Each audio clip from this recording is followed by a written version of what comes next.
So for over 30 years, Harry Houdini dazzled audiences with his different stunts and superhuman endurance. So what finally put him 6 feet under? The Hungarian-born escape artist jumped off bridges while handcuffed and wearing leg irons. He slithered out of sealed milk cans filled with water, and he devised a Chinese water torture cell in which he submerged and suspended upside down by his ankles. None of those did he. I guess he was able to get out and survive. So Houdini's heart-pounding getaways usually involve a healthy dose of trickery, and but they were also genuine risk. In 1915, Houdini nearly suffocated during a stunt in which he was shackled and buried under 6 feet of dirt.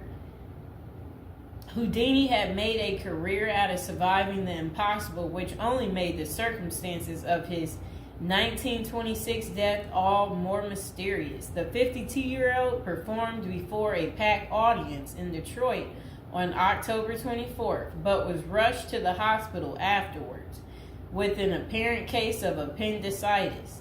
He died just a week later on Halloween, leaving his legions of admirers bewildered.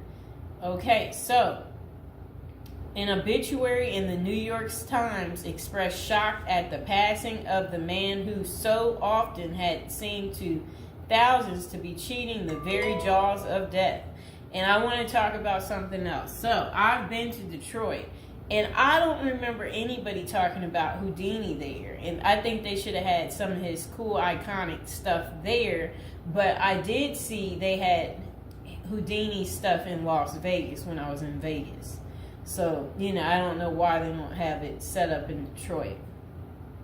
So Houdini's final performance. The strange series of events that led to Houdini's demise had kicked off several weeks earlier on October 11th, 1926, while being shackled into his Chinese water torture cell during a performance in Albany, New York. So it says he was struck on the leg by a piece of faulty equipment. He hobbled his way through the rest of the show, but was later found to have sustained a fractured left ankle.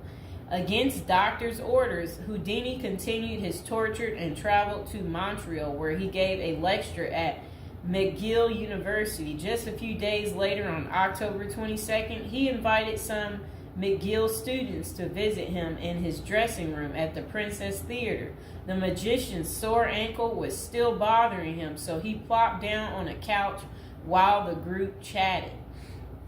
At some point, a student named J. Gordon Whitehead arrived and asked Houdini if it was true that he could resist hard punches to his abdomen, a claim that the magician had supposedly made in public.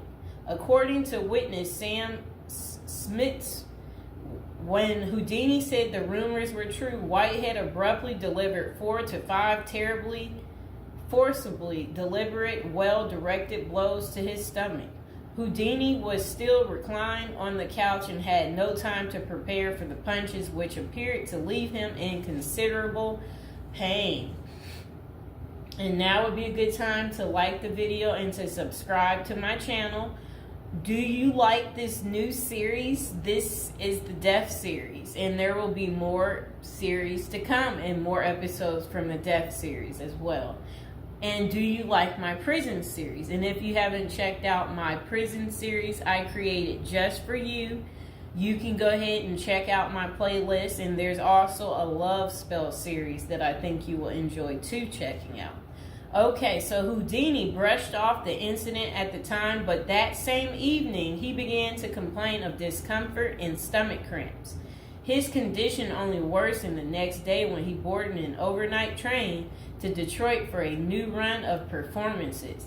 The magician developed severe abdominal pain, cold sweats, and fatigue, and his temperature rose to 104 degrees. A doctor suspected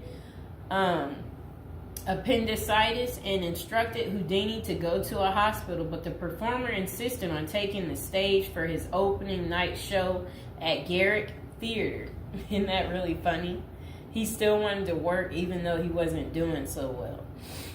Okay, he proceeded to struggle through his routine before collapsing immediately after the final curtain. The show would be Houdini's last. The same night, he was taken to a Detroit hospital and prepared for surgery.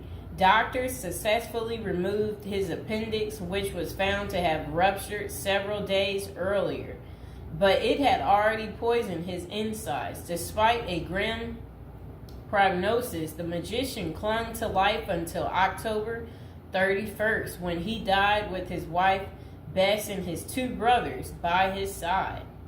The official cause of Houdini's death was listed as peritonitis caused by a ruptured appendix. At the time, the magician's doctors firmly believed that the illness was the result of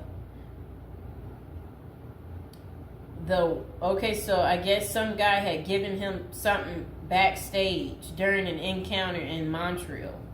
Okay, so such cases of traumatic appendicitis are extraordinarily rare. One study found only a couple dozen instances over a nearly 20-year period, but in 1926 the diagnosis was widely accepted.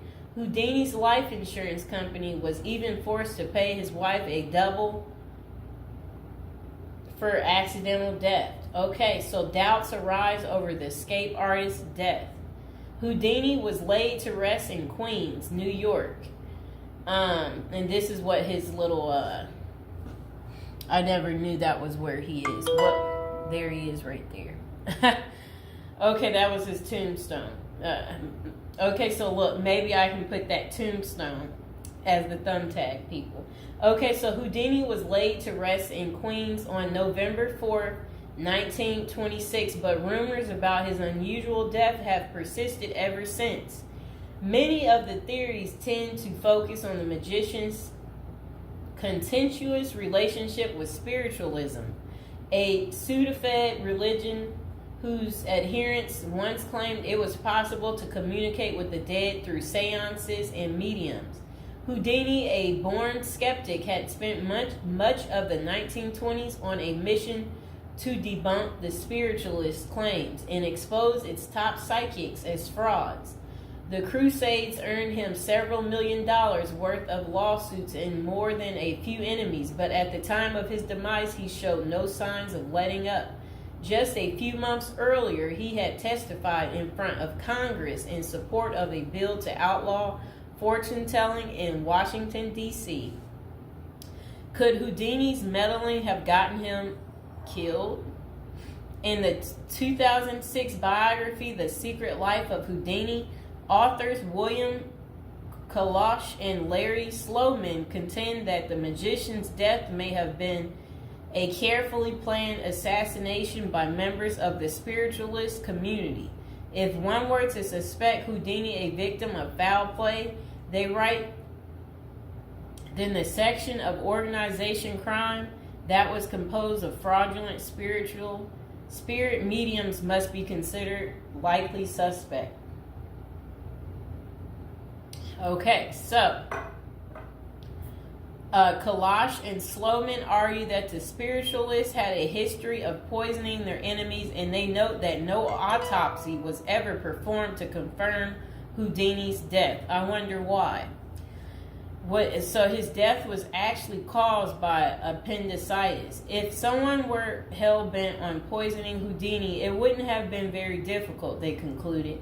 Considerable debate has also focused on J. Gordon Whitehead, the McGill student who supposedly delivered the potentially fatal gut punches to Houdini's Montreal dressing room. In the 2005 book, The Man Who Killed Houdini, author Don Bell floated a theory that Whitehead may have been in league with the spiritualists, some of who had previously threatened to harm Houdini or have him beaten up. Bell concluded that there was not enough evidence to connect Whitehead to any kind of criminal plot, but others have argued that he was an enemy agent who stalked Houdini during the magician's time in Montreal. Okay, so was Houdini murdered? The true cause of Houdini's demise may never be known for sure, but the majority of scholars tend to dismiss the murder theories as mere speculation. For them, the more pressing question is whether Houdini's ruptured appendix had any connection to the stomach blows he received a few days earlier. Don't forget to like the video, and if you're new to the channel, go ahead and hit that subscribe button. So while the evidence shows that such conditions is indeed possible, many consider it more likely that Whitehead's punches simply caused Houdini to ignore an already existing case of appendicitis. By the time the magician finally sought out treatment, the theory goes it was already too late.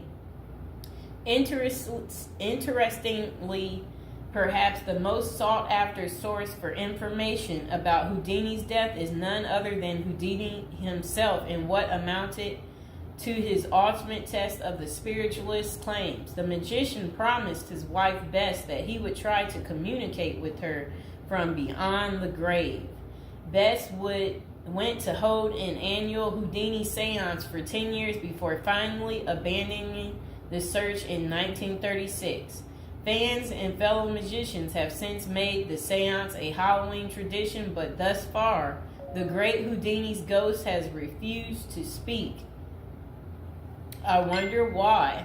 So I hope you guys enjoyed hearing about what happened to Harry Houdini and how he passed away on